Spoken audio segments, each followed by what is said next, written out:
এক শীতের রাত। ঠান্ডা বেশ ভালোই পড়েছে। ঠান্ডা যেন মানুষের হাড় কাঁপিয়ে দিচ্ছে। সেই শীতের রাতে পুকুর পাড়ে কিছু ব্যক্তি আসে। কি গো রফিকদা, এত রাতে জল সেচের মেশিনপত্র নিয়ে এলাম, কি ব্যাপার গো?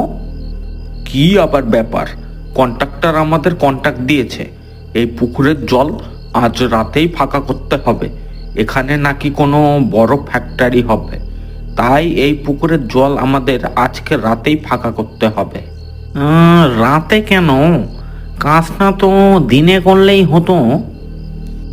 আমাকে আমাকে বিকেলে এই কন্ট্রাক্টর ফোন করে এই কন্ট্রাক্টর দেয়, তার মধ্যেই সে বলে যে রাতেই যে করেই হোক কাজটা করতে হবে।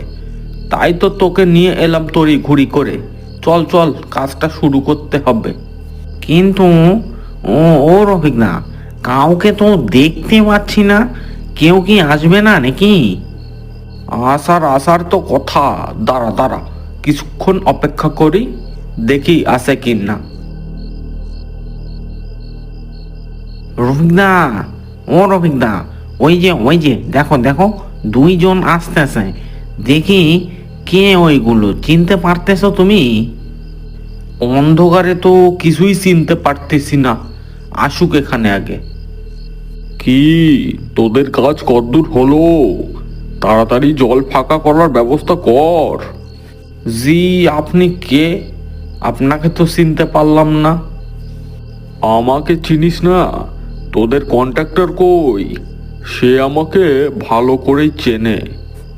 কন্ট্রাক্টর বাবু তো এখনো আসে নাই, কি দরকার বলেন তো? আমি এই পুকুরের মালিক ছিলাম।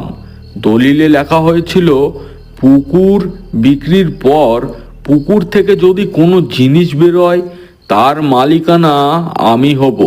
তাই তো এখানে এসেছি দেখতে জলের নিচ থেকে কি পাওয়া যাচ্ছে। কন্ট্রাক্টর বাবু তো আমাকে এই ব্যাপারে কিছু জানাই নাই।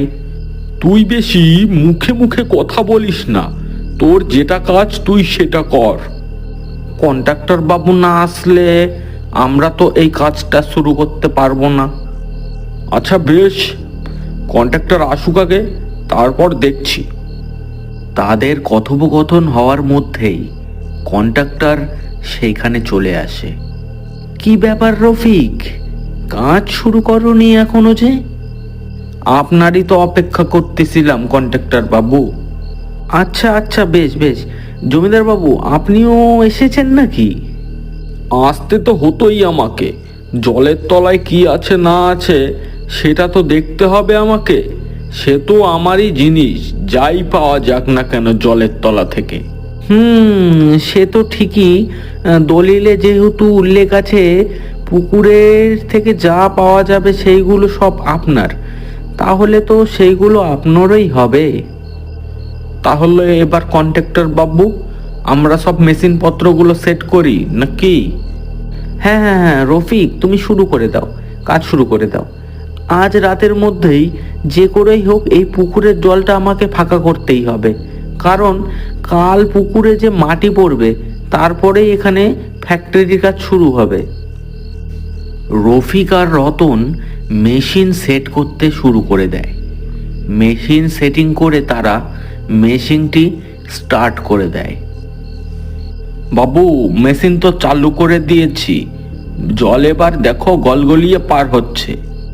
হ্যাঁ হ্যাঁ, ঠিক আছে ঠিক আছে, দেখো সব কিছু ঠিকঠাকভাবে করো।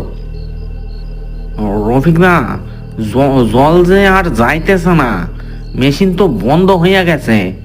এই মনে হয় পুকুরের যে পাইপটা রাখা হয়েছে ওখানে কিছু আটকে গেছে, তাই মেশিনটা বন্ধ হয়েছে চাপ পড়ে। আর একবার স্টার্ট দে দেখি। হইতেছে না তো রফিক দা, আমি চেষ্টা করলাম। তাহলে বোধ হয় এবার জলে নামতে হবে। পাইপের মাথাটা পরিষ্কার না করলে তো জল আর টানবে না রে রতন। যা রতন যা, জলে নাম দেখি, পাইপের মাথাটা ঠিকঠাক করে পরিষ্কার করে দে, যা যা। রতন জলে নামতেই যাবে, তখনই এক বৃদ্ধ লোক রতনকে জলে নামতে আটকায়। নামিস না বাবা, ওই পুকুরে তোরা নামিস না। ওই পুকুরে নামলে যে কেউ ফিরে আসবি না রে পাগলা। কি বলতাছেন চাচা? আপনার মাথা ঠিক আছে তো? শুধু শুধু আমাদের কাজে বাধা দিতে আইলেন নাকি? বাবা, বাধা দিতে আসেনি রে বাবা, তোদের সাবধান করতে এলাম। আমার কথা শুনিস যদি, তাহলে আজ প্রাণে বেঁচে যাবি, না হলে ওই পুকুর তোদের খেয়ে ফেলবে। হ্যাঁ জমিদার বাবু, কে এই ব্যক্তি? চাচা, কি সব কইতেছেন? যান তো এখান থেকে, যান। আমি তো চলেই যাব, কিন্তু তোরা যে আর যাইতে পারবি না বাবা। জমিদার হইছস, তুই জানোস না? তোরই তো পুকুর ছিল। এই পুকুরে কি হয় সব কি ভুলে গেছস? এই বৃদ্ধটি কিসের কথা বলছে বলেন তো জমিদার মশাই? আরে আরে, কিছুই না কিছুই না, এই বুড়োর মাথাটা খারাপ আছে, বুঝলেন? রফিক, তোমাদের কাজ শুরু করে দাও, জলে নেমে যাও, নেমে যাও, যাও। নামিস না বাবা, নামিস না। এই পুকুরে যে জিন থাকে, যে পুকুরে নামে আর উঠে আসতে পারে না। নামিস না তুই বাবা, নামিস না। এবার কি করব কন্ট্রাক্টর বাবু? ধুর, নামো তো তুমি। এইসব কথা এখন বিশ্বাস করলে চলবে না। যে করেই হোক আজ রাতের মধ্যে পুকুরের জলটা আমাকে শুকিয়ে দিতে হবে তোমাকে।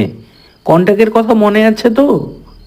কন্ট্রাক্টরের কথা মতন রতন জলে নামতে যায়।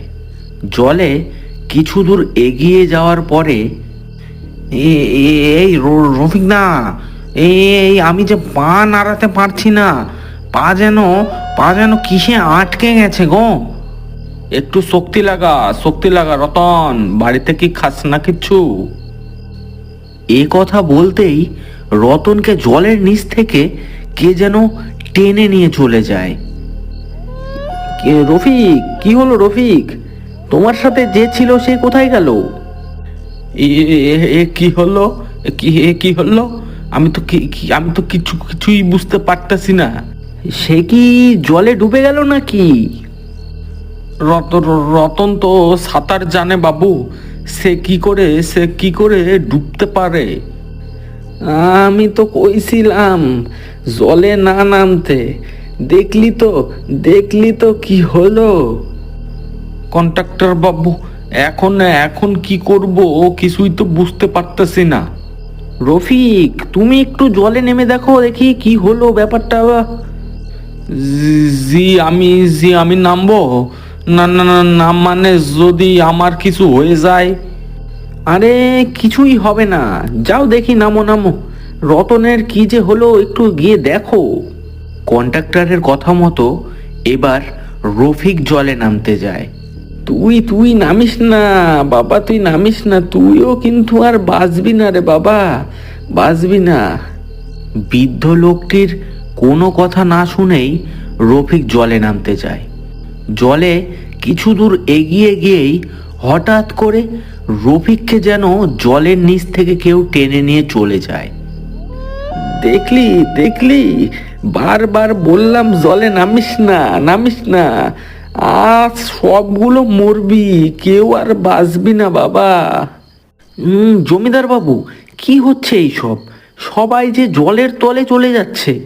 আপনার গ্রামে এই পুকুরের কি ব্যাপার বলুন তো? আপনি কিছু কি গোপন রাখছেন? গোপনে তো কিছুই রাখছি না, আমি নিজেও অবাক হয়ে যাচ্ছি। অনেকদিন আগে শুনেছিলাম আমার বাবার কাছে এই পুকুরে নাকি জিন থাকে, কিন্তু আমি সেসব বিষয়ে গুরুত্ব দেইনি। এখন দেখছি সেইগুলো সব সত্যি। আপনি সবকিছু জানার পরেও সবকিছু গোপন করে গেছেন। আপনার কারণে শুধু দুটি প্রাণ চলে গেল। আপনার কোনো ধারণা আছে? আমাকে ক্ষমা করবেন কন্ট্রাক্টর বাবু, ক্ষমা করবেন। একটা ক্ষমা চাইলে তাদের কি আর ফিরিয়ে আনা যাবে? তাদের পরিবারকে কি জবাব দেব? আপনি যে করেই হোক ওই পুকুরের ব্যবস্থা করুন। আপনি আমাকে 2 দিন সময় দিন, আজ রাতে কিছু করা যাবে না। আমি তান্ত্রিককে ডেকে এনে এর সমাধান কিছু একটা বের করব। ঠিক আছে, বেশ, 2 দিনের মধ্যে আপনি একটা সমাধান বের করুন। তারা সবাই ভয়ে সেখান থেকে চলে যায়। এরপরে কি হচ্ছে সেটাতে চোখ রাখতে আমাদের এই চ্যানেলটি সাবস্ক্রাইব করুন।